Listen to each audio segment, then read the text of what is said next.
Before Rome, there was a people shrouded in mystery, whose rituals enchanted and frightened, with cities resplendent with art, whose influence would spread to the heart of the empire that would come later. They were engineers, navigators, soothsayers, artists, warriors, priests, and kings of Rome before Rome was a republic, the Etruscans. But who were they? And why did they disappear like a shadow at dusk? Prepare for a journey through time, from sacred tombs to walled palaces, from omens of the heavens to the silence of ruins.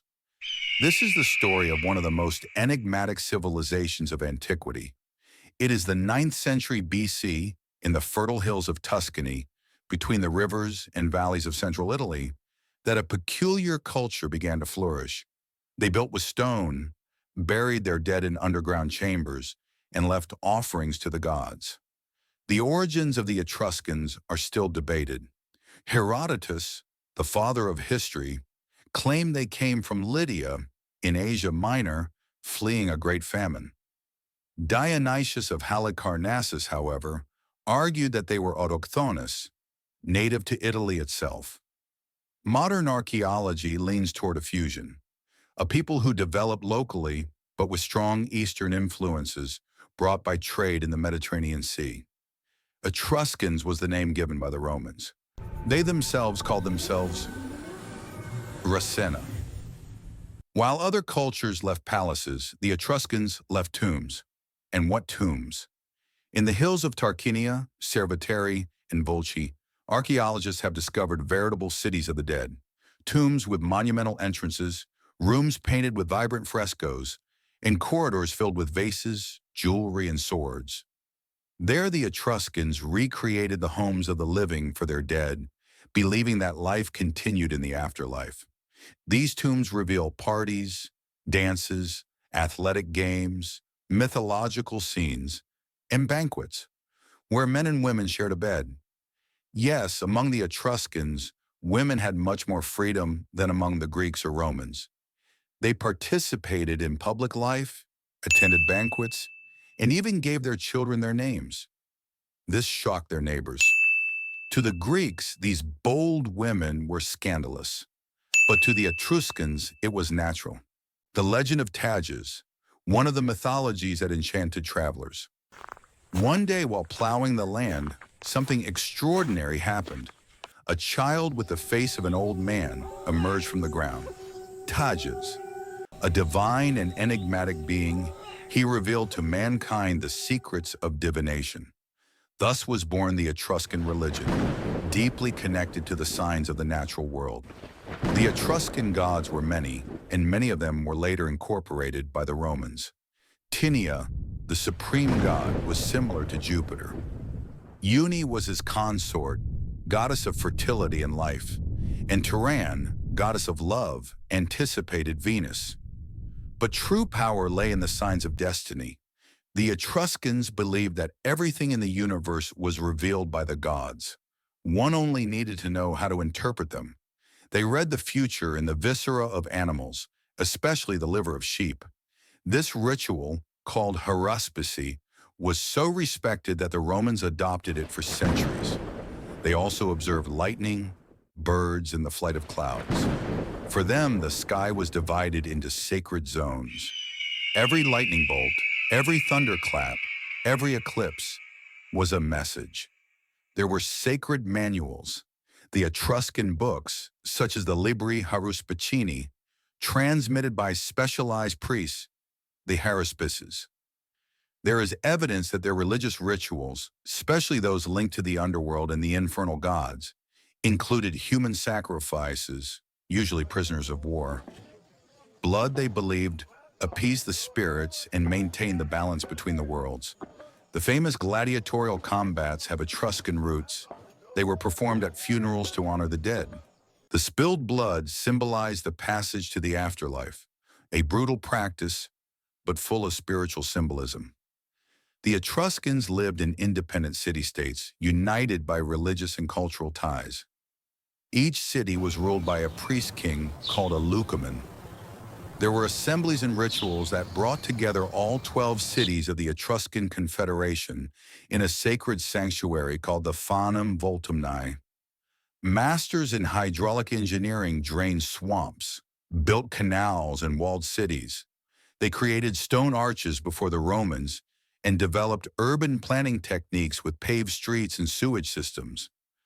The economy revolved around agriculture, mining, copper, iron, and lead, luxury crafts, and maritime trade.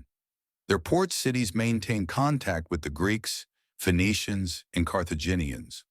The Etruscans loved art.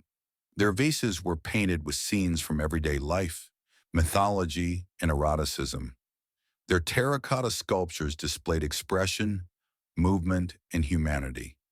The famous Couple of Cerveteri, a statue of a man and a woman reclining at a banquet, sums up this joyful vision of life and death. The Etruscan economy pulsated with life. They sailed the Mediterranean on trade routes that linked civilizations, while on land they cultivated fertile soil and extracted precious metals from the mountains. Before coins, they used bronze bars, the famous Aeus Rudi, which weighed about 324 grams. It was the primary means of exchange in a society still characterized by barter. Even with the advent of coins, bartering persisted, especially in rural areas or during times of crisis. But the Etruscans were also innovative. They minted silver and gold coins for a short period, influenced by Greek culture. These pieces reveal much about their commercial exchanges and the value they placed on goods. Etruscan numismatics shows us that, before Rome dominated the world, the Etruscans were already well aware of the power of money. A vibrant civilization where agriculture, art, and commerce combined to build an economy that echoes throughout history to this day. Did you know that the last three kings of Rome were Etruscans? Tarquinius Priscus was a visionary urban planner who revolutionized the city. He created the Cloaca Maxima, a sewage system that continues to influence sanitary engineering to this day. He also had the ambition to erect the majestic Temple of Jupiter on the Capitoline Hill, a sacred landmark that would become a symbol of Roman power. Servius Tullius was the reformer of classes, bringing structure to Roman society, dividing it into social classes based on wealth, and introducing political and military reforms. These organizational models would form the basis for the functioning of the Republic. But everything would change with the rise of Tarquinius the Proud, the tyrant who ignited the rebellion in the Roman monarchy. He ended up being the last king of Rome, ruling with an iron fist. His despotism lit the fuse of the revolt, and in 509 BC, he was deposed. The Romans decreed the end of the monarchy and the beginning of the Republic. A new chapter was opening. The Etruscan influence on Roman culture is so profound that many classical symbols of Rome originate from this enigmatic civilization. The fasces, a bundle of rods with an axe, was an emblem of authority adopted by Roman consuls. Funeral games, often brutal and imbued with religious significance, evolved into gladiatorial combat in imperial amphitheaters. In architecture, the Etruscans taught the Romans the use of the arch and the vault, the cornerstones of monumental constructions. Even the toga, the symbol of the Roman political elite, has Etruscan roots. This legacy extends from engineering to spirituality, demonstrating that Rome, before dominating the world, was shaped by Etruscan hands, a history of power, tradition, and heritage spanning centuries. Around the 5th century BC, the tides changed. The Etruscans began to lose strength. Cities fought among themselves, trade declined, and new enemies emerged. From the north, the Gauls arrived, invading and plundering. From the south, the Greeks and Carthaginians vied for control of the Tyrrhenian Sea, but their greatest rival was right next door, Rome. The Romans began their expansion, city after city, absorbing Etruscan territory. The fall of Veii in 396 BC marked the beginning of the end. In less than 2 centuries, almost all of Etruria was under Roman rule. The Etruscans were not exterminated. They were assimilated. They continued to live, work, and participate in Roman society. But their language, their religion, their customs were gradually replaced by the dominant culture. The Etruscan language, written in its own alphabet, survives in thousands of inscriptions, but few are understood. It is a unique language, with no clear relationship to other known languages. To this day, it remains largely undeciphered. By the 1st century BC, the Etruscans themselves already considered themselves Roman citizens. Ancient Ravenna became but an echo in the hills of Tuscany.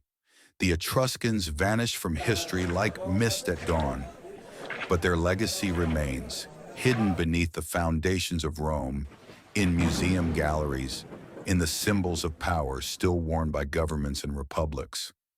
With each new tomb discovered, each new inscription deciphered, a little more of this forgotten people comes back to life. They gaze at us from ancient paintings, observe us from funerary urns, and perhaps still whisper secrets in the Tuscan winds. And in the silence of the fields where their cities once stood, the ancient gods perhaps still listen. Did you enjoy this journey? Then like, share, and subscribe for more incredible stories of forgotten civilizations.